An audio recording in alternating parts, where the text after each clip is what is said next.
Next on Worcester News tonight, several communities across the state are spraying for Triple E, but now some residents are worried about the chemicals going into the air. Plus, an emotional meeting in Shrewsbury. A homeowner thanks the first responders who helped save her when a fire broke out in her home.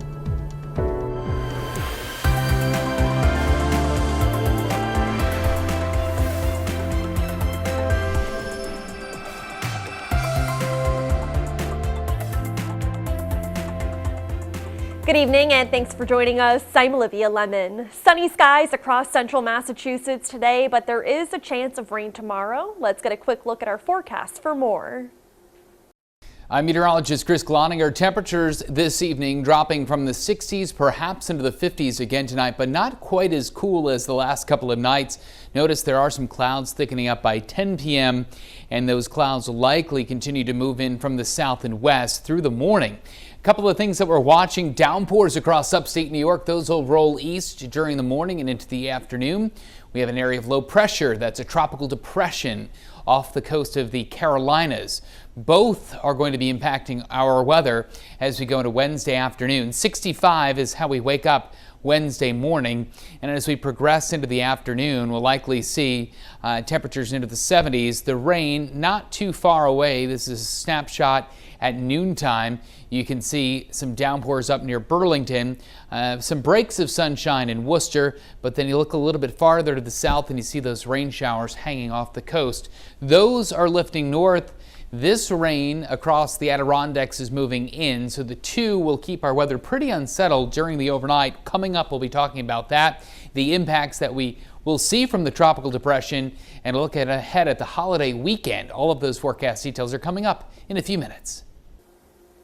A product used for decades to control mosquitoes is now raising concerns for some in central Massachusetts. The company doing aerial spraying says it's safe, but some are worried it may be affecting plants and animals. Our Brittany Schaefer joins us in Worcester with the details. Brittany. Olivia, the aerial spraying started in Worcester last night. A gardener tells me he's worried the insects are also being killed that benefit the environment, like bees. Aerial spraying to eliminate as many mosquitoes possible is underway in the Worcester area. We were actually out in 2012 doing aerial applications as well. And I understand that this is the first time that we're doing the area involving Worcester in that middle region. The Department of Public Health hired Illinois-based mosquito control company Clark to do aerial spraying. Clark says the product they use is effective and has been around for decades. Specifically, this one is called Anvil 1010. It's sprayed in very, very small, fine droplets that we call an ultra-low volume spray at a height of about 300 feet above the ground. These droplets have to come into contact with the mosquito to actually impact it, to kill it. But once the product hits the ground or a leaf or water or anything like that, it begins to immediately disintegrate. Howard Lucas worries what the chemical will do to the environment. The program manager runs a teaching garden and says it could have an effect on other insects. Have seen a reduction in butterflies with the spraying, with the eradication of them. We could be also eliminating other species that are really helpful to growing plants. We don't want to disturb their habitat by this spraying, but we also understand that there is a human safety concern. So there's a trade-off with it. UMass Memorial Medical Center Dr. Sharon Green says people shouldn't worry about any health risks from the spraying, but should continue to protect themselves from mosquitoes. The levels that are being sprayed are extremely low and that it's supposed to hit the ground very quickly. I probably wouldn't walk outside, but once they've passed by, it should not be floating around in the air and cause harm. Common sense recommendations have been made by a number of municipalities and the states to take an abundance of caution, but none of those are required by label for the products that we're using. The state says people don't have to take any necessary precautions. Here in Worcester, aerial sprayings are expected to continue for the next few nights. In Worcester, Brittany Schaefer, Worcester News Tonight. More than 25,000 students attend the Worcester Public Schools. Many of them either walk or take the bus. Administrators are reminding drivers to be vigilant and patient. They say construction is happening throughout the city and they don't want parents rushing while bringing students to school. We are appealing to parents that if you are bringing your child to school to please continue to obey the rules of the road, and then you will get your child to school on time. If not, if they're a couple minutes late, then so be it. We'll deal with it. We know that there are safety concerns all over the city. We have crossing guards and crosswalks trying to cross children and parents, very safely, and any cars on the road that are traveling too fast obviously are going to cause us some problems. Drivers are also asked to watch for crossing guards and to not pass school buses picking up or dropping students off. The city is looking at locations for a new Doherty High School. One of those is on Chandler Street. Worcester State University says they were not aware of the option, which includes 2 parcels of land owned by the school. One of those is the president's home. The other is a garden used by the university's Urban Studies Department. Spokesperson Maureen Stokes says it's still unclear whether or not they would be willing to negotiate with the city. It's hard to know the impact until we really know and do a further study of everything that's going to happen if this is actually chosen at the site itself. I would imagine it would be a significant impact to the neighborhood and to the university. The city says they're halfway through their feasibility study and not at the stage to contact property owners. They say owners would be notified further along in the study near the end of the year. Michael LaValle says he and his dad had a great bond. Rainey was killed last month in a crash on Route 49 in East Brookfield. Now Michael is hoping to help make a change to the stretch of road. Our Erin Keating joins us in the studio with more. Erin. Olivia, Michael LaValle says he wants his dad to be remembered for his great laugh and his great personality, but also as the person who's going to help make changes to Route 49. He loved his IROC Camaro, and he'd love to go for a ride every night with the top down. Michael LaValle remembers his dad, Rainey. The 48-year-old was killed in a head-on crash in East Brookfield last month. It happened on Route 49. LaValle says the highway between Route 9 and Route 20 is used like a racetrack.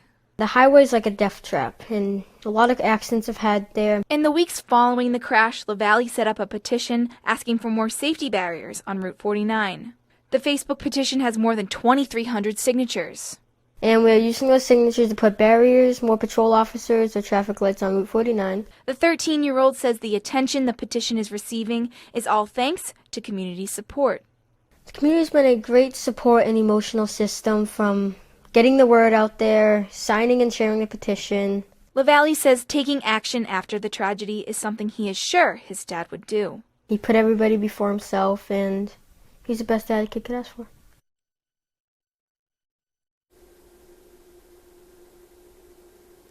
The Massachusetts Department of Transportation say they haven't received official notice about the petition, but are currently working on plans to modify pavement markings. In studio, Erin Keating, Worcester News Tonight. Spencer police are requesting the medical records of the driver in a fatal crash. According to the Telegram, 60-year-old Madeline Poselli of North Brookfield told police she had taken a prescribed dose of methadone about an hour before the crash. Poselli hit a National Grid worker who was marking underground utility lines on Route 9 in Spencer. Paul Germano died 2 weeks later from his injuries.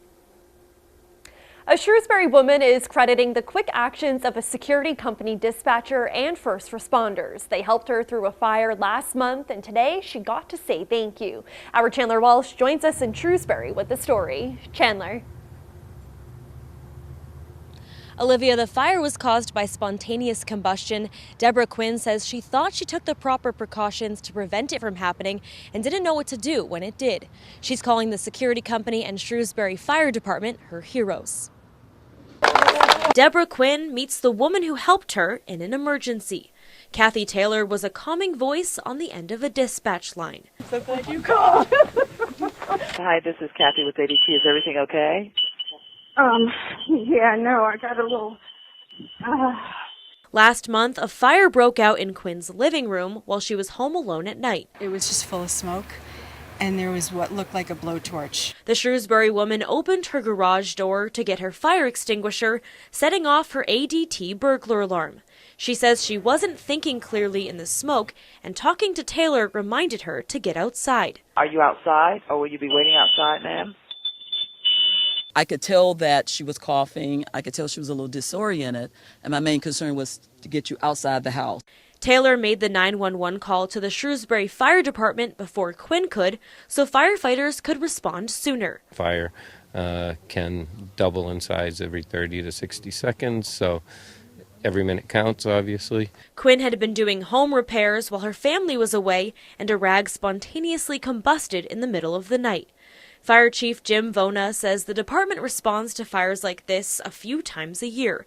It's caused by a chemical reaction in the rag and varnish. We just ask people to, dry the rags outside, away from the house, in a metal can if they could. Quinn and her family thanked ADT and the Shrewsbury Fire Department Tuesday for their actions.